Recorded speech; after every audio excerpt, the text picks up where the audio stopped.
Hello, YouTubers. It's been a few months since my last video. Some of you have asked where I've been. I haven't been far. I've been over there writing articles for my website at ewatchman.com. I've only got one little brain, and sometimes I do videos, sometimes I write. And wherever the spirit moves me, how about that?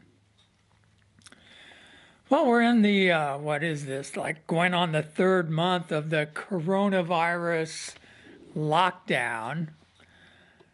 I had to take matters into my own hands with a pair of scissors last week to cut my hair. We had our first summer heat, and I couldn't handle it. So I think it looks okay, though, don't you? I never comb it anyway, so anyway. At the first of the year, I wrote an article about the coming year, which I do occasionally, and what we might expect. And I wrote an article about the coming collapse of the financial system and the ultimate downfall of America. Now, it's kind of an easy call for me, really, because I watch these things fairly closely. And it seems that the financial system really got into some trouble back in September of 2019. That's when they started this daily, the Central Bank of the United States, the Federal Reserve, started this daily repo operation where they inject money to the banks for overnight loans so they can clear their books. And it's substantial amounts of money. And it started off $10 billion, $20 billion. And in a few weeks' time, it was $100 billion. And it kept growing and growing. And of course, people that are aware of how the system works realize that some big bank, maybe not even in the United States, maybe a European bank, a Deutsche Bank, they couldn't make their payments to other banks, clear their derivatives, whatever. And they all lend to each other as well. It's a very complex system. But one or more banks were in trouble. And they realized, of course, that could bring the whole thing down like dominoes. So the central banks kept this repo operation going. Well, apparently that wasn't enough. And along comes the coronavirus pandemic. And right at the first of the year, it started in China and spread to the rest of the world. Well, as you obviously know, one country after the other locked down their citizens to slow the spread, as they said. But along with that came trillions and trillions of dollars pumped into the system. And lo and behold, the banks were saved, and Wall Street is flying high again. For a short period there, back in March, it looked like the whole shebang was going to come down. The Dow fell like 3,000 points in one day, but now it's all good. Except many small businesses are still locked down and probably will never reopen. And it's been called one of the biggest transfers of wealth in history. Well, this is how obviously capitalism works. It has the potential to extract all the wealth from the world. It seems to create wealth, but then it disappears through a crash or some sort of panic.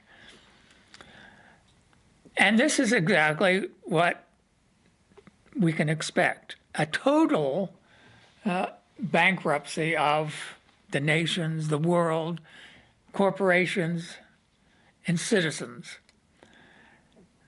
I've talked about this a lot before, but anyway, it seems to me that this pandemic was totally contrived.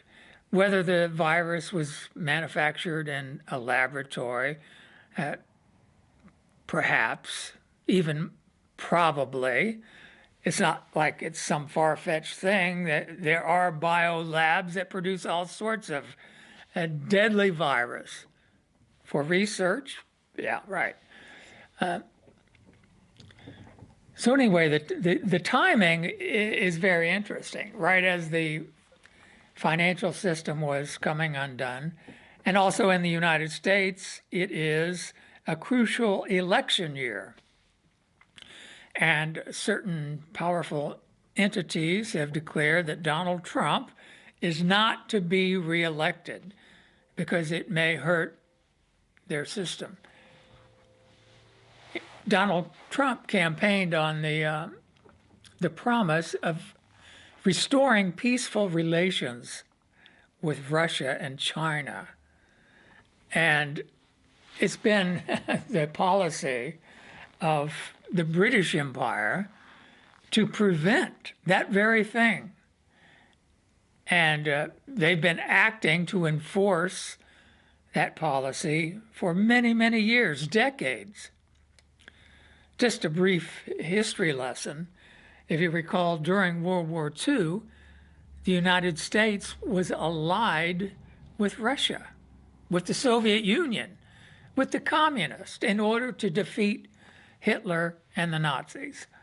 The United States supplied the USSR with loans and military equipment. And now, with historical revisionism, Russia gets no credit for the defeat of Nazism. But anyway, right after the war, I mean right after, the British launched an effort to drive a wedge between the United States and the USSR to prevent any further cooperation. I think it was 1946, Winston Churchill came to the United States and gave a speech in Fulton, Missouri, and that's where he coined this term, the Iron Curtain. And communism, which had been around for 30 years, communism was actually very popular in the United States as an economic system. But he announced that the USSR was the new boogeyman. And then a few years later, another war was launched, the Korean War, to stop communism, blah, blah, blah. And then the Cold War between the United States and Russia really set in during the 1950s and 60s and stayed that way until the collapse of the USSR in the early 90s. And some naive people thought, well, there's going to be a huge peace dividend because the United States had spent so much money and effort building up its military and arms to protect itself against this USSR. But the peace dividend didn't last, didn't develop at all. Instead, the Anglo geopolitical masters launched a scheme to make the Anglo-American system the hegemon, global. And they launched wars in the Middle East, began building bases to ring around Russia and China, and made every effort to bankrupt Russia and bust it up, turn it into a raw materials region for the empire. And that didn't work. A fellow by the name of Vladimir Putin came along, a staunch nationalist, and he clawed back much of the resources that had been privatized with London's trained bankers. And so now the Anglo Empire is at the point where, in order to stay in existence, to keep its power, which is expressed primarily through the financial system, to stay on top of things, it has to prosecute a war between, it's not so interested in, fighting, but to go the United States into fighting Russia and China. As it stands presently, China is on a course to become the premier economic power in the world. And of course, with that comes political power and so forth. And that's because of China's One Belt, One Road, which is revolutionizing parts of the world. South Asia and Africa, which have been mired in poverty, intentionally designed by the British Empire. They want to keep those regions divided and backward in order to exploit them and their raw materials. Colonialism never did really go away. It's just mutated into a different form. And it's administered through the global financial system, through the IMF, the World Bank. There's an interesting fellow. He wrote a book called I Was an Economic Hitman. And the author did a video on TED. It explains how it works. But the third world nations, South America and Africa and so on, were intentionally hoodwinked. And they received loans from the banks, the IMF, and, as I say. And those funds, if they're used for development, infrastructure, the terms of the contract require American or European countries to do the building work. And then the loans have to be repaid in American dollars. Okay, so in order to get American dollars, those countries have to have a currency that equates to the same value as when the loans were taken out. But because of the floating exchange rate, which began in 1971 when Nixon took the US dollar off the gold standard, and the City of London controls this floating exchange rate, they can manipulate all the world's currencies relative to other currencies, and that's how the game has worked. So if a country in South America that uses pesos, they have to acquire dollars in order to pay the interest on their loans. So if the peso collapses, it requires many more pesos to buy the dollars to pay. See how that works? It's a con game. It's rigged to deliberately impoverish and crush nations. And it's worked beautifully. Nations that borrowed $1 million 10 years ago now find that they still owe the same amount or more after making millions of dollars of payments. And that's because of the fluctuation of the value of their currency relative to the dollar. But that whole system is far beyond bankrupt, as we've seen now with the case of the system requiring this multi-trillion-dollar bailout. Another one. We recall 10 years ago, this financial crisis occurred when first Bear Stearns collapsed and Lehman Brothers and Merrill Lynch. And they were one day, apparently, that's what they say, one day away from the whole shebang coming down. But woo, they rescued it. I think the bill was $23 trillion. And now here we are with another financial crisis. And I don't think anything is ever going to go back to normal. I mean, you can see now what is happening. The lockdown is being lifted. It's turning out that this coronavirus is not nearly as deadly as it was projected. It's caused quite a few deaths, but most of those people have been elderly with other underlying health problems. a large percentage have been confined to nursing homes. So it's nowhere near the order of the Spanish influenza. This coronavirus, as I say, it affects people what they call comorbidities with underlying health problems. The Spanish flu took out people in the prime of their lives. I think I've mentioned this before. My wife's great-grandmother died in 1918 of the Spanish flu. She was only 25 years old. And she got it one day and died the next. She was a mother, and my wife's grandmother was orphaned because of that, and it affected the family for generations.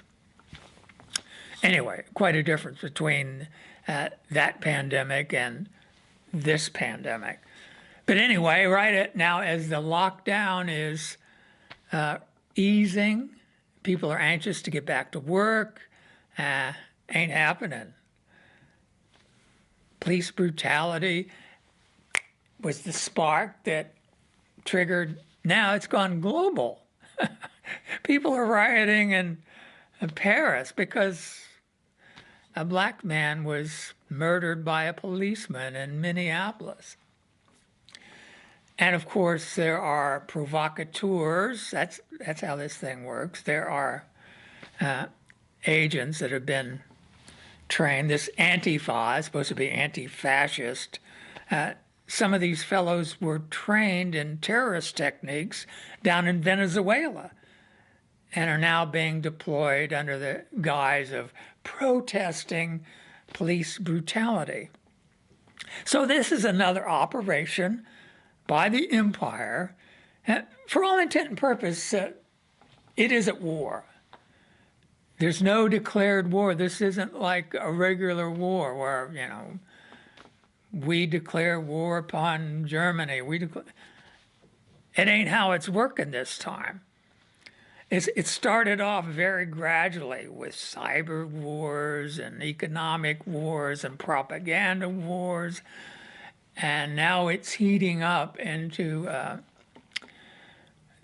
whatever irregular warfare is going on now, whatever you want to call it. But it seems to me that the purpose is to prevent another term of Donald Trump. The House of Lords and Britain issued a statement that they didn't think they could withstand another term of Trump, so he cannot be allowed to be reelected. And another state, if you don't think that London is the enemy of the United States, then you have no basis to understand the ongoing struggle between the king of the north and the king of the south in the 11th chapter of Daniel. But it's the iron and the clay as well. The iron is the empire, the clay is humanity, and these two are fused in an unworkable system, empire and republic. And it's coming apart, isn't it? Now the empire is having to get tough. And if democracy has to go and we have to eliminate a few billion people on the planet so the empire can stay in power, then that's what has to be done. Well, it is going to be an interesting rest of the year. We're not even halfway through. And I think we're at the point where we're going to see some amazing things. Startling, astonishing, terrifying. But this is all a prelude to the incoming kingdom of Jesus Christ, which will result in, of course, the total collapse of this system into a great tribulation, which will require divine intervention to cut those days short, or else no flesh would be saved. So, I just thought I'd come out of lockdown, talk a little bit. I'll probably have more to say later. Eh? All right. Thanks.